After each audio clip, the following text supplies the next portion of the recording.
as I was growing up, as a young toddler, being surrounded with family and friends all the time who loved me and supported me and accepted me obviously for who I was and what I was, I didn't know and didn't even realize that I was different to everybody else. I mean, I looked different, I knew that, I'm sure I knew that, but I didn't think it was such a big deal because I knew that I was just like everybody else, just looked different. And I guess the first time where my mum tells me that I realised that I was different to everybody else was when I went to kindergarten.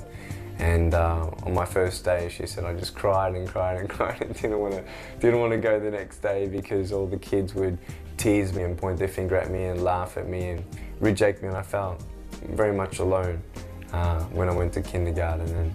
And I always had support from my parents and my family always to just know that I was special. Everybody told me, Nick, that's okay, you're just special. I didn't want to be special, you know, I wanted just to be like everybody else. And as I went through school, I learned how to do things like everybody else, like write with my foot and type with my foot. As I grew up, I started asking questions to mum and dad, knowing that now I was different to everybody else, and people asked me what happened. And I didn't know. You know, I couldn't give any answers. I say, well, it just happened. I mean, we don't know. And I really got upset sometimes because there were no answers. And every time I asked my mum and dad, you know, why did this happen? And they saw the distress in my heart. They saw the frustration I had in me. And all they could say was, only God knows. Only God knows. You know, the doctors couldn't give any answers. There was no medical explanation for it. My mum was in fact a nurse back then and delivered many babies before I was born, and she knew exactly what to do and what not to do when she was pregnant with me. And so she took even precautions. She actually, you know, testimony in my book that's coming, she actually had a premonition that something was going to happen in her first pregnancy. So she didn't even take Panadol when she was having a headache or anything like that, you know, painkillers or anything like that. So she just made sure that everything that she did was fine. And just happened. We don't know. And there were 3 ultrasounds done. And the miracle is that no one found out that I had no arms and no legs until I was actually born. So in the ultrasounds, they just thought that I was in a particular position where they just couldn't see my arms and legs, but they believed that they were there. Because we take it for granted every baby is born with arms and legs. So when I was born, my parents' reactions were obviously just shock. I mean, they had no warning, and everybody was saying everything was fine, and they were expecting a beautiful, you know, young, healthy boy, which they did. They got a young, healthy, beautiful boy. I'm beautiful, but just with a few parts missing, and it was just such a great tragedy, really. My parents back then were very strong Christians and are still today, and my dad was, in fact, one of the pastors of our church back then. And it was just such a really testing point in their faith as well. And not just their lives, but it was a big test for the church, you know, asking God why. Why would God let that happen? You know, if he says in the Bible that I formed you in your mother's womb, that he has a hope and future for everybody, then what was God thinking when he made Nick Vijicic? And it was just such a big thing, and to have a firstborn child or a husband and wife, it is life-changing. But even more so when they have a disability, I believe it was just something that was, you know, that they just had a fear of inadequacy. You know, what are we going to do? What are we going to do with this boy? Is he going to, you know, what kind of life is he going to live? My dad actually initially thought that I was just going to die, but they found out that no, I have everything else is working fine, and I was going to live. And they were going through many stages, stages of denial. Sometimes thinking, no, this is not happening. You know, this is just a nightmare. You know, they thought that any moment now they're going to wake up from this nightmare. And my parents went to doctor to doctor to doctor, and just tried to find out and trying to reason with this and trying to just comprehend what happened. And for some reason we want to have that comfort of just understanding the situation. And they were looking for an answer, and no one had any answers. And there are many times in our life where we are looking for answers and we don't get them. Sometimes we will not get some answers. And this is where we walk by faith and trust in God. And my parents realized this, that hey, this is my son and my own flesh and blood, and God has blessed me with this child, and He's going to give me sufficient grace to raise him with wisdom, with grace, with compassion and with love, just as if I had arms and legs. Because God does have a reason for everything, but it took several months for them to come to that stage of peace and where they could fully commit all that I am to Jesus Christ and for His purpose.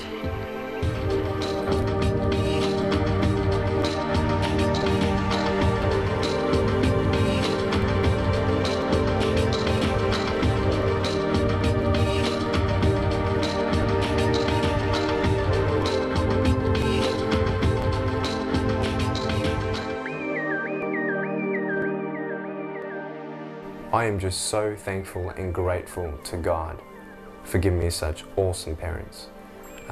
Yes, he's been giving them grace. Yes, it's only because of Him that they managed to overcome it and get through one day at a time. But I'm just so thankful that they are in my life, because if they weren't there, I would have given up a long time ago, especially at school. You know, when people did tease me, I was trying to find my identity at school and trying to find my friends. And see, a lot of people at first, when they see me, they don't know if I have a mental disability. They don't know to what extent they can have a conversation with me, what depth and all that sort of thing. So they don't know how to approach me. They sort of avoid me. But once I open up my mouth and they see that, you know, I'm just like everybody else, they warm up to you. And you just, you know, crank that smile up and they're like, hey, you know, this guy's cool, sort of thing. So basically my parents, when I was discouraged at school, my parents just encouraged me to just talk to people, because that was the key, to show everybody that I was just like everybody else. And it was very hard. It was very hard to at times take that leap of faith, take that courage, and I believe that's only by the grace of God that I had that courage to step out and just make friends and you know, try to blurt out all the negative comments that were coming in day by day. And I know how it feels to be put down by people every day, but I also know how impacting some people's encouragement was in my life, and that's why I have a passion today to reach out to the youth, primary school and high school, to not judge those. And I mean, even as adults, we judge people, you know, we stereotype people just by the way they look, and it's wrong. It's wrong. You know, Jesus died for them too. You know, God loves them as much as He loves you. Why should we put anyone down? It's not right. And it's not how you look, it's who you are. And that's what I've seen in my life. And that's the truth. That God looks on the inside, that He has a special plan for each and every one of us. And the last thing I would hate to know in my life is that I was teasing somebody and that my words crushed them. You know, we just joke when we're teasing at school. When we're teasing people at school, we're just mucking around, we're just kidding. But deep down, we know how hurtful it can be.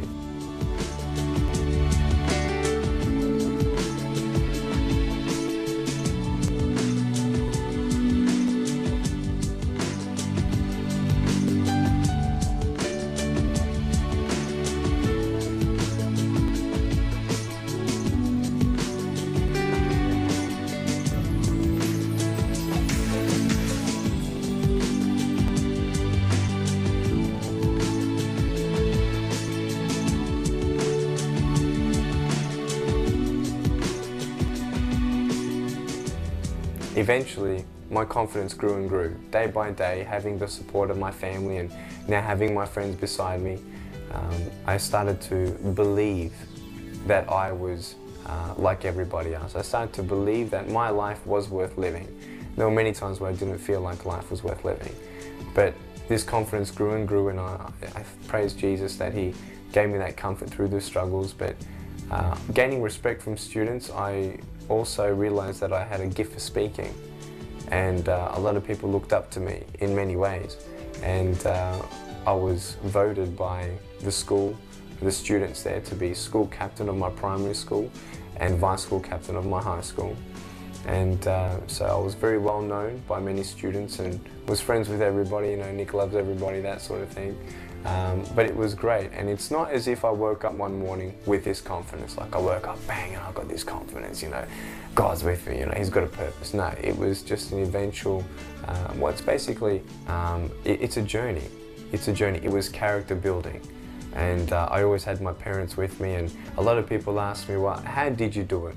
How did you get through those hard times when you wanted to give up in life? And it's one day at a time with Jesus. And obviously my parents introduced me to having a relationship with Jesus and having a friendship with Him. But I tell you, the time in my life where I asked Him to come into my life was when I was 15 years old. You see, it wasn't just to say, okay, well, now I'm gonna change the things about me. I'm gonna stop doing this, I'm gonna start doing that. It was basically a decision in my life to say, Jesus, I trust in you. I believe your word. I believe that you have a plan for my life. And how did He let me know that I had a plan? Not just from Jeremiah chapter 29, verse 11, where it says that God has a plan, a hope and a future for our lives, but a story that I read in the Bible changed my life and convinced me that God is with me. And it was in John chapter 9 where a man was born blind, and there was no reason for it, quote, medical reason. Back then no one knew why and had no answers as to why this had happened. And I know that in my life I had no answer to why I was born this way. And so as Jesus was going through this village and came across this man, people were asking him, why was this man born blind? And Jesus said it was done so that the works of God may be revealed through him. And it just hit me so hard. You know, all my life, all I've wanted was to know that somebody understands. Just someone knows what I'm going through. Because no one knew what my pain was. And that's why I didn't believe people when they said everything's going to be okay. Because they didn't understand what I was going through. They didn't know my future. But Jesus did. And He does. And He has a reason for everything. That He knew me and formed me in my mother's womb. That I'm wonderfully and fearfully made. That God has a purpose and His works will be revealed through my life. And at that moment I thought, well, God, I now fully believe and trust in you. That you do have a plan for my life. And I want to start a friendship with you. And I want to find out more about this purpose you have for my life.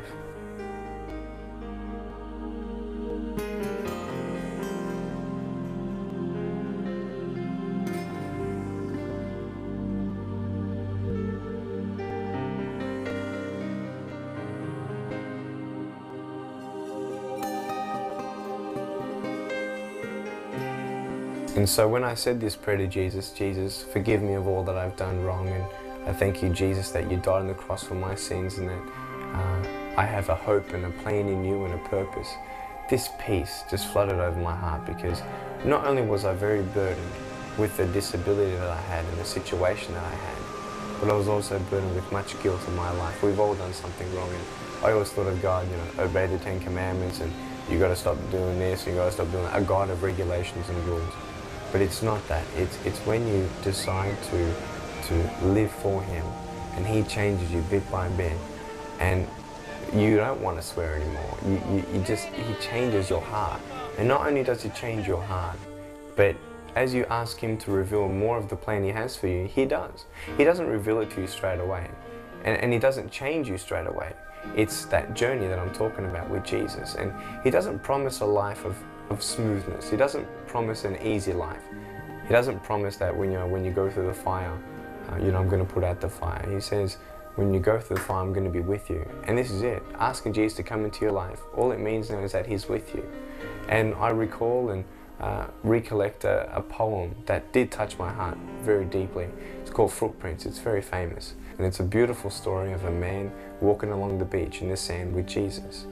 And the man looks back and he says, how come in the easy times of my life, I saw 2 footprints, and in the hard times of my life, I only see 1? And Jesus says, through the easy times, I was walking beside you, but through the hard times is when I carried you. And it just touched my heart to just know that God is with you. That even when you don't see those footprints next to you, even when you don't feel like God is next to you, it's then He carries you. And by giving my life to Jesus, I know that God is in control. My life is in His hands. I don't need hands. I don't need feet. God is carrying me. Jesus is with me all the way.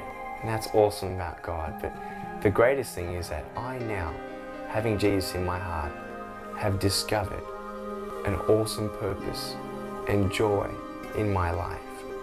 Everybody wants to find their purpose in life, and I have found mine. And that's to give hope to the world in any way that I can, from the smallest ways to the biggest ways. But I've seen the greater purpose of my disability, that when people see me without arms and legs, they can tangibly see that you can, by God's grace, conquer any struggles and any circumstances, that no matter how big your storms are in life, that God is bigger, that He has a purpose for even the worst parts of your life, that all things come together for the good. And there is no greater joy than knowing that Jesus is with me all the way, that He will never leave me, that there is a greater purpose to each and every storm in our life. And maybe you have a storm or some circumstance in your life that you don't see that greater purpose right now. You don't have that joy or peace. And all we have to do is just call upon Him, and He will give you that grace, and He will give you that clarity of vision day by day, of knowing that every single downtime we have, that God is molding us, He's making us, and He's making me into the man He wants me to become. And I want to challenge you that if you don't have that purpose, but you know that you're wanting something more to life, there's got to be more to life, I want you to know that you can find it in Jesus, and He's only a prayer away.